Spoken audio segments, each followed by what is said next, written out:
Shalom, salam damai sejahtera Kristus Yesus menyertai sahabat-sahabat semua dimanapun kita berada.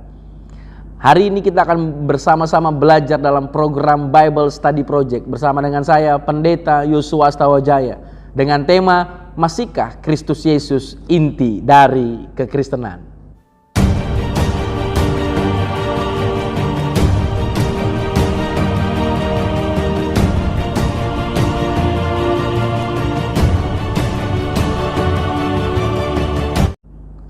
Masihkah? Tema ini menantang kita untuk kita bertanya kepada setiap kita, siapapun Anda, dimanapun Anda bergereja. Pertanyaan ini adalah pertanyaan yang harus terus kita tanyakan. Masihkah Kristus Yesus inti dari kekristenan? Sebelum kita lebih jauh, mari sama-sama kita tunduk kepala, kita berdoa. Bapa di sorga, kami bersyukur. Dalam kesempatan ini kami mau kembali dikoreksi, dibimbing, ditegur melalui kebenaran firman Tuhan. Dan kami percaya bahwa gerejamu Tuhan adalah gereja yang harus taat dengan kebenaran, dengan suaramu. Karena hanya kebenaranmu lah yang menjadi standar tertinggi kami. Menjadi standar utama kami, yang mengoreksi kami, yang mengubah kami. Bukan kami yang mengubah Alkitab, namun Alkitablah yang mengubah kami. Dalam nama Yesus, biarlah setiap kami membuka hati pikiran untuk belajar melalui kebenaran-Mu. Dalam nama Yesus, haleluya, amin. Masihkah? Pertanyaan ini harus kita tanyakan kepada setiap kita, masing-masing. Tentunya ini adalah pertanyaan yang sangat penting, dan sadarkah kita bahwa kekristenan sudah sangat jauh dari apa yang Alkitab katakan? Pertanyaan selanjutnya adalah, maukah gereja menyadarinya? Maukah saya menyadarinya? Maukah Bapak Ibu, sahabat-sahabat muda menyadarinya? Dari mana kita tahu kalau kekristenan hari-hari ini sudah tidak lagi berbicara tentang Kristus Yesus? Mungkin masih ada nama Yesus, tetapi hanya menjadi pelengkap atau pemanis, bukan lagi menjadi menu utama kekristenan saat ini. Pertanyaannya lebih jauh lagi adalah, apakah hari ini Anda siap mendengar bukti penyingkapan keadaan Kristen hari-hari ini? Ada beberapa hal yang mendasar yang akan saya perlihatkan. Betapa kita harus berdoa bersama-sama, dan bahkan kita harus mengakui di hadapan Tuhan betapa sedihnya keadaan kekristenan sekarang ini. Antara lain, kalau Kristus Yesus inti kekristenan, mengapa sedikit sekali jemaat yang mau menjadi saksi Kristus Yesus? Kalau Kristus Yesus masih inti kekristenan, mengapa gereja bertambah secara signifikan tetapi tidak dengan orang percaya? Artinya gereja bertambah secara lembaga tetapi tidak bertambah signifikan dengan penambahan orang-orang yang lahir baru.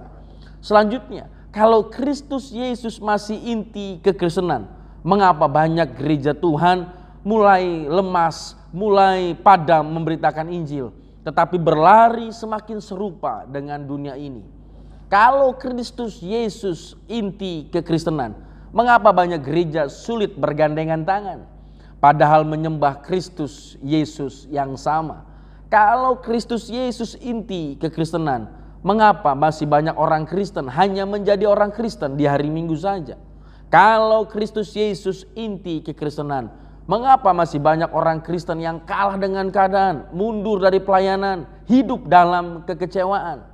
Kalau Kristus Yesus adalah inti kekristenan, mengapa semakin banyak orang Kristen merasa sudah puas kalau sudah ibadah dan melayani? Dia pikir itu sudah beres. Anda dan saya mungkin bisa teruskan pertanyaan ini. Lebih daripada 7 pertanyaan yang saya tanyakan di awal tadi. Tentunya pertanyaan selanjutnya Anda bisa tanyakan ketika Anda memiliki kepekaan rohani. Kepekaan rohani hasil dari persekutuan erat dengan firman-Nya.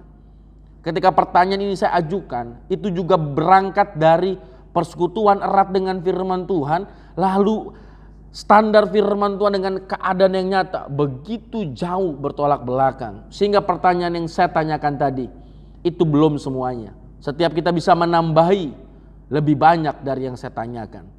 Oleh karena itu, Bapak Ibu sekalian, sahabat-sahabat muda sekalian, kekristenan harus kembali menjadikan Kristus Yesus sebagai intinya. Jikalau gereja mengabaikan hal ini, saya sampaikan di awal, jikalau kita mengabaikan ini, jikalau saya mengabaikan ini, maka ada konsekuensi yang sangat berat. Jangan berpikir bahwa kalau kita mengabaikan maka tidak ada apa-apa, maka aman-aman saja. Tidak. Jelas Yesus berkata dalam Matius 18 ayat yang ke-7, celakalah dunia dengan segala penyesatannya. Memang penyesatan harus ada, tetapi celakalah orang yang mengadakannya. Oleh karena itu, kita tidak boleh mengabaikan ini. Kita harus kembali menjadikan Kristus Yesus inti dari kekristenan. Oleh karena itu, izinkan saya menyampaikan indikator kekristenan tanpa Kristus. Ada beberapa hal sederhana yang menjadi standar atau indikator atau alarm bagi kita. Apakah Anda dan saya, gereja kita, komunitas kita, sahabat kita, keluarga kita, betulkah Yesus Kristus masih inti dalam kehidupan kekristenan kita hari-hari ini? Sehingga indikator ini akan membawa kita menjadi alarm untuk mengecek, ya, kita harus cek rutin kehidupan rohani kita. Tidak semerta-merta kalau kita hamba Tuhan merasa bahwa kita sudah sangat tahu. Tidak, setiap kita, bahkan profesor doktor teologi, harus terus belajar rendah hati, taat dengan firman Tuhan. Karena hanya firman Tuhan yang mampu mengubahkan kita. Dan seharusnya demikian. Bukan pemikiran saya yang mengubah Alkitab, bukan kehebatan saya yang mengubah Alkitab, tetapi Alkitablah yang mengubah hidup kita. Alkitablah yang mengubah filosofi pemikiran kita. Sehingga marilah sama-sama kita belajar rendah hati untuk melihat indikator kekristenan tanpa Kristus. Sehingga ada beberapa hal yang saya tawarkan yang perlu sama-sama kita renungkan, dan berharap melalui siaran ini kita semua dapat diberkati. Yang pertama adalah indikator kekristenan tanpa Kristus adalah, yang pertama, ketika kekristenan tidak lagi antusias membicarakan Kristus Yesus. Yang pertama, ketika kekristenan tidak lagi antusias membicarakan Kristus Yesus. Ketika gereja kita, keluarga kita, persahabatan kita tidak lagi antusias membicarakan Kristus Yesus, itulah tanda pertama dia bukan lagi inti dari kekristenan, saudara-saudara. Kita akan membuka firman Tuhan dari Kisah Para Rasul 4 ayat yang ke-17. Kita akan melihat dalam Kisah Rasul 4 ayat yang 17. Demikian firman Tuhan. Tetapi supaya hal itu jangan makin luas tersiar di antara orang banyak, baiklah kita mengancam dan melarang mereka, supaya mereka jangan berbicara lagi dengan siapapun dalam nama itu, dalam nama Kristus Yesus. Ini adalah kekristenan mula-mula. Mereka yang mengalami Yesus, melihat Yesus Kristus bangkit, mereka bergelora, mereka antusias membicarakan Yesus Tuhan yang telah mengalahkan maut, yang telah naik ke sorga, yang mereka saksikan. Bayangkan, Petrus yang sudah menyangkal gagal, kalau Yesus tidak bangkit, tidak mungkin Petrus kembali bersemangat. Bayangkan Thomas yang sangat kritis, yang berkata, aku harus mencucukkan tanganku.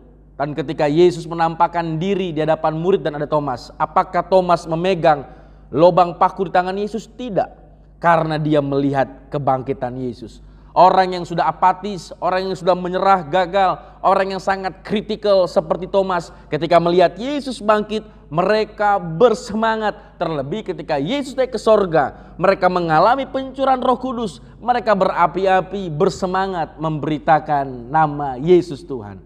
Dan ayat yang kita baca tadi menegaskan kepada kita, saking mereka antusias berbicara nama Yesus, maka lihat ayat 17, supaya hal itu jangan makin luas tersiar, baiklah kita mengancam, baiklah kita melarang, baiklah kita mengancam. Bayangkan dua kata, mengancam dan melarang, tindakan yang sangat agresif, tindakan yang sangat pressure, tindakan yang sangat begitu penuh dengan tekanan, kebencian. Mengapa? Karena kekristenan pada masa mula-mula membicarakan antusias tentang nama Kristus Yesus.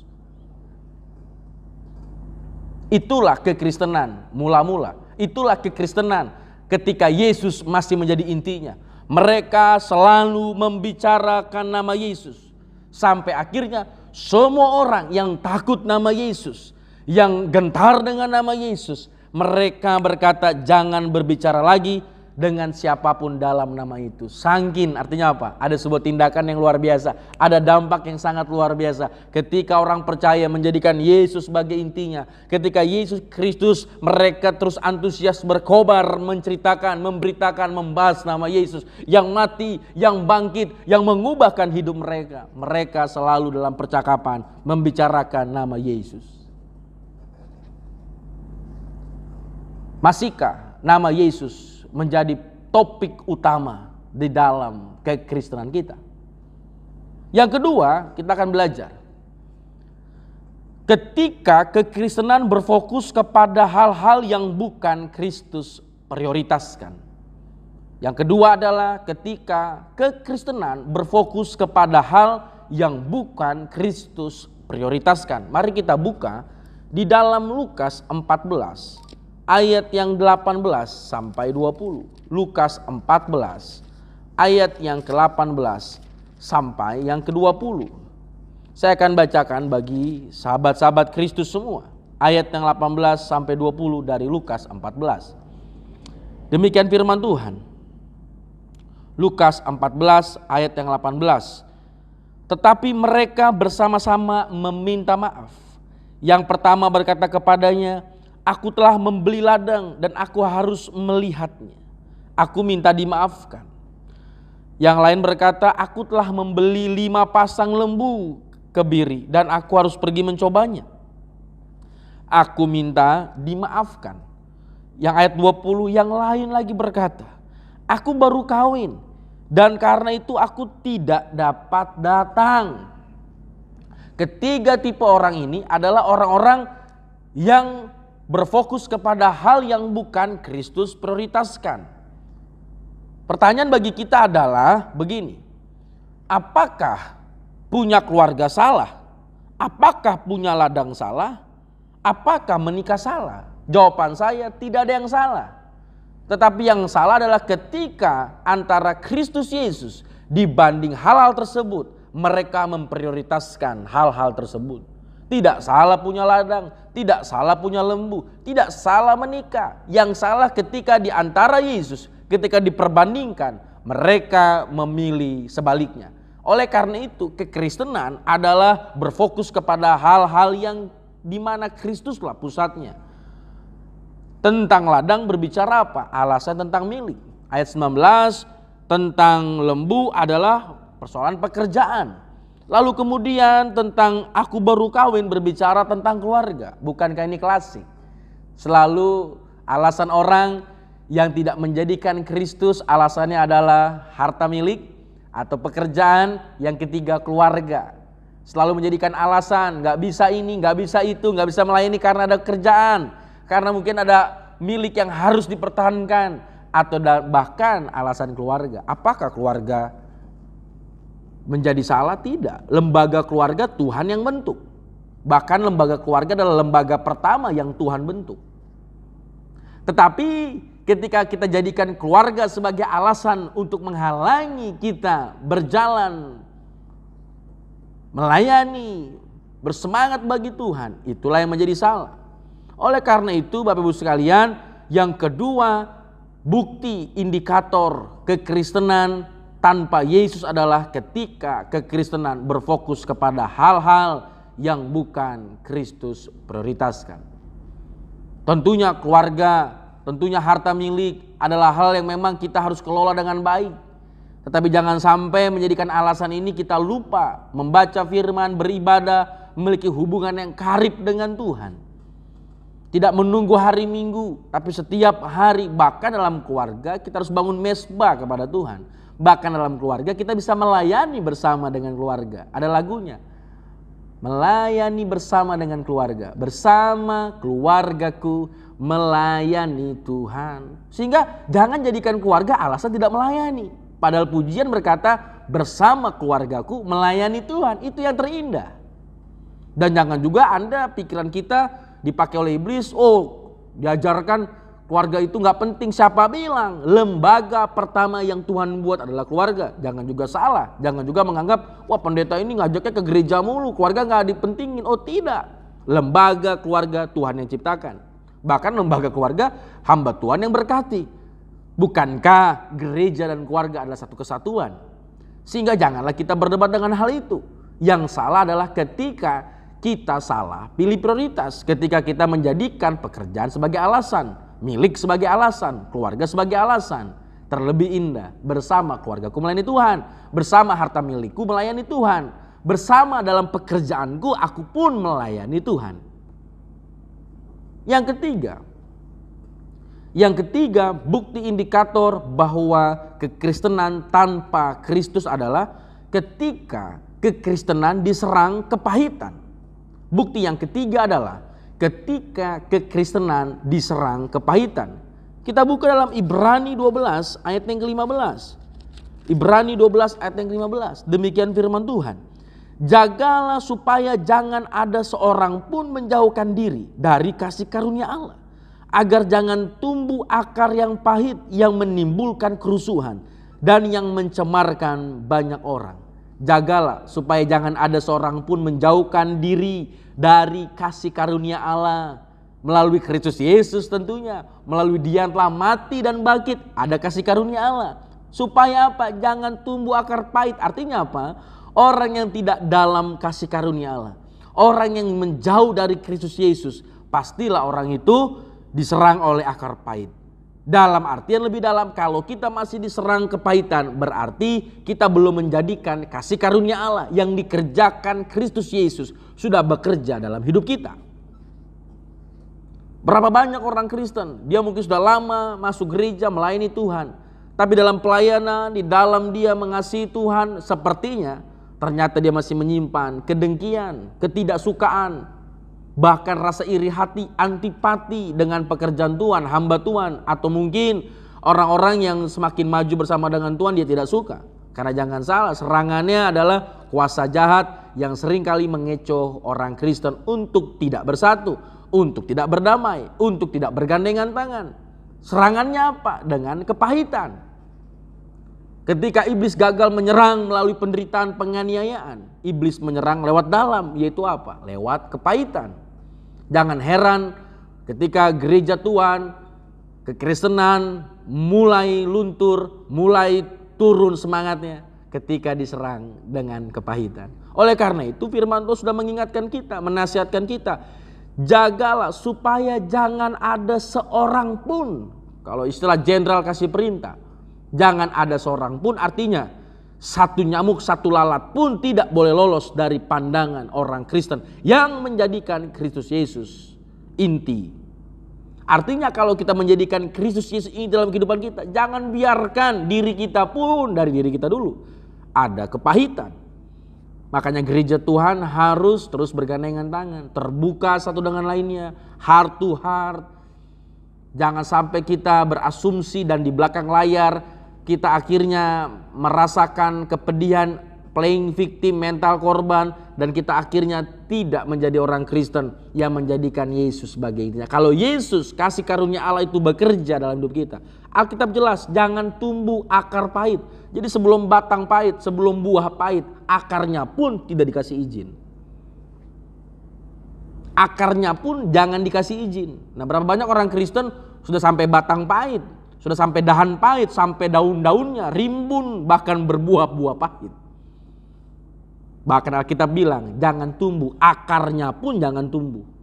Karena bisa apa? Menimbulkan kerusuhan. Bisa menimbulkan apa? Mencemarkan banyak orang dan sebagainya. Yang keempat, tanda indikator ketika kekristenan tanpa Kristus adalah ketika kekristenan terbawa dengan arus dunia. Mari kita lihat Yudas 1 ayat 18 sampai 19. Yudas 1 ayat 18 sampai 19. Demikian firman Tuhan. Sebab mereka telah mengatakan kepada kamu, menjelang akhir zaman akan tampil pengejek-pengejek yang akan hidup menuruti hawa nafsu kefasikan mereka. Mereka adalah apa? Pemecah belah.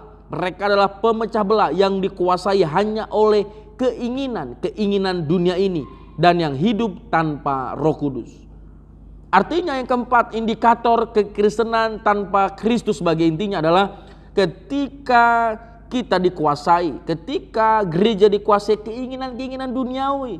Artinya ketika keinginan duniawi menguasai kita, kita kalah dengan pengejek-pengejek yang hidup menuruti hawa nafsu, yang akhirnya menjadi pemecah belah. Akhirnya kita menjadi kekristenan yang terbawa dengan arus dunia. Akhirnya ketika dia bilang, udah yang bagus begini nih, kita ikut sana. Oh yang bagus yang B nih, kita ikut sana. Oh yang benar yang begini nih. Akhirnya kita terbawa arus. Oh zaman dulu, wah harus ada LCD sekarang di zamannya Videotron. Sekarang mungkin musik harus begini begitu segala macamnya. Tidak salah dengan demikian. Tentu harus lebih baik lagi dalam fasilitas. Tetapi jangan sampai karena ikut-ikutan. Jangan sampai kita terbawa arus. Yang paling penting apanya? Jiwa-jiwa dalam gereja Tuhan, umat Tuhan.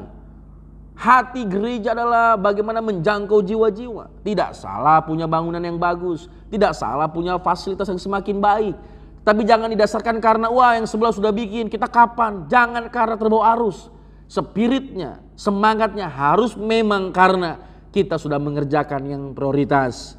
Dimana ketika gereja Tuhan terus bergantung kepada Kristus Yesus, semakin serupa dengan Kristus Yesus, semakin bertumbuh, semakin bersekutu di dalam pengenalan akan Kristus Yesus. Itu yang paling utama. Jangan menjadi Kristen terbawa dengan arus dunia. Berapa banyak juga mungkin dia minggu ke gereja, namun Senin sampai Sabtu dia adalah orang Kristen terbawa arus. Atau juga ada orang Kristen yang namanya kapal selam. Dia timbul pas Natal, dia merasa sudah jadi Kristen, dia muncul waktu Natal, habis Natal dia hilang kembali, timbul, tenggelam. Atau menjadi orang Kristen tomat, istilah lama yang sering kita sudah tahu adalah tobat terus kumat. Dia tobat ketika ada maunya, dan ketika Tuhan sudah jawab doanya, dia kumat, menjauh dari Tuhan dan berjalan menurut keinginan duniawi. Itulah orang-orang Kristen yang tidak menjadikan Yesus sebagai intinya. Yang menjadikan berkat sebagai intinya, bukan sang pemberi berkat. Yang menjadikan firman Tuhan hanya sebagai suplemen, padahal seharusnya adalah menu utama hidup kita. Yang menjadikan doa sebagai bantuan terakhir setelah kita berusaha dengan kekuatan kita, dengan orang lain, dengan mungkin apa yang kita pikirkan, padahal seharusnya dialah jawaban utama kita. Yang terakhir adalah indikator di mana kekristenan tanpa Yesus adalah ketika kekristenan hanya sekedar tuntutan ritualitas agamawi, bukan tuntunan yang berdasarkan relasi dengan Kristus Yesus. Yang terakhir adalah ketika kekristenan hanya sekedar sampai kepada tuntutan ritualitas, bukan tuntunan untuk berelasi dengan Kristus Yesus. Roma 7 ayat yang keempat dikatakan demikian. Roma 7 ayat yang keempat dikatakan demikian. Sebab itu saudara-saudaraku, kamu juga telah mati bagi hukum Taurat oleh tubuh Kristus, supaya kamu menjadi milik orang lain, itu milik Dia yang telah dibangkitkan dari antara orang mati, agar kita berbuah bagi Allah. Dikatakan Paulus begini, kamu telah mati bagi hukum Taurat oleh tubuh Kristus. Kamu menjadi milik orang lain, siapa? Milik Dia yang telah dibangkitkan dari antara orang mati. Artinya kekristenan kita didasarkan oleh Kristus yang telah mati, yang mengalahkan hukum Taurat itu, yang sudah menggenapinya, yang dimana kata firman Tuhan, kamu telah mati bagi hukum Taurat dan sekarang kamu jadi milik Dia. Artinya kekristenan gak lagi didasarkan kepada tuntutan, tapi tuntunan kepada hubungan yang nyata, Sang Pencipta, Sang Penebus Yesus Tuhan dalam hati kita. Sehingga oleh karena itu ritualitas bukan gak penting, tetapi jangan sampai ritualitas begitu kita persiapkan namun dengan hati yang kosong. Jangan sampai agamawi kita kejar tapi tanpa motivasi yang benar. Jangan sampai kita berpikir yang penting ibadah minggu, tapi sisanya tadi saya bilang tidak hidup bersama dengan Tuhan. Oh yang penting saya melayani, yang penting saya hamba Tuhan, saya pendeta, sisanya saya hanyalah sebagai orang upahan. Tidak dengan demikian. Saya harus berangkat melayani, saya harus berangkat menginjili, ada uang, tak ada uang, didukung orang, tak didukung orang. Panggilan Tuhan ketika Dia memanggil, tak ada alasan untuk menolak.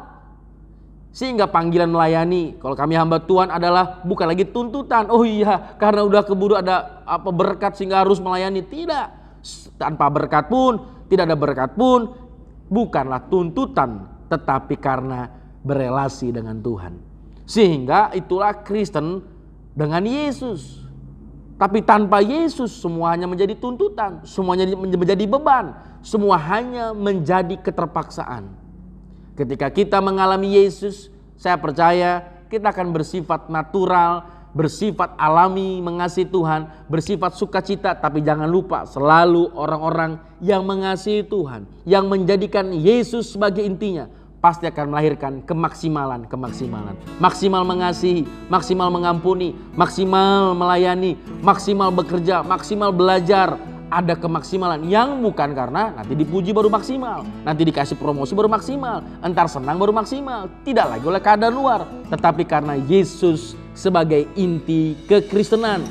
Maka semuanya tidak lagi karena tuntutan, tapi karena sukacita yang besar ada Yesus dalam hidup kita. Sehingga inilah yang dibutuhkan gereja Tuhan. Maukah kita menjadikan Yesus Tuhan sebagai inti kekristenan kita? Tuhan Yesus memberkati. Bapa di sorga, kami mengucap syukur buat setiap pembelajaran yang sederhana. Kami rindu Tuhan, biarlah firman-Mu yang mengoreksi, menuntun, menegur kami, menghibur kami. Hamba-Mu terbatas, namun biarlah Roh Kudus menerjemahkan, memberikan inspirasi melalui kebenaran-Mu, mengingatkan dengan ayat-ayat firman Tuhan. Tuhan, kami mau menjadi orang Kristen di mana Engkaulah pusat inti kehidupan kami. Kami tidak mau Tuhan kekristenan tanpa Yesus. Ajari kami Tuhan, ubah kami Tuhan, bentuk kami Tuhan, bimbing kami Tuhan. Biarlah firman-Mu lah yang senantiasa mengoreksi hidup kami. Dalam nama Yesus Tuhan kami berdoa. Haleluya. Amin. Tuhan Yesus memberkati.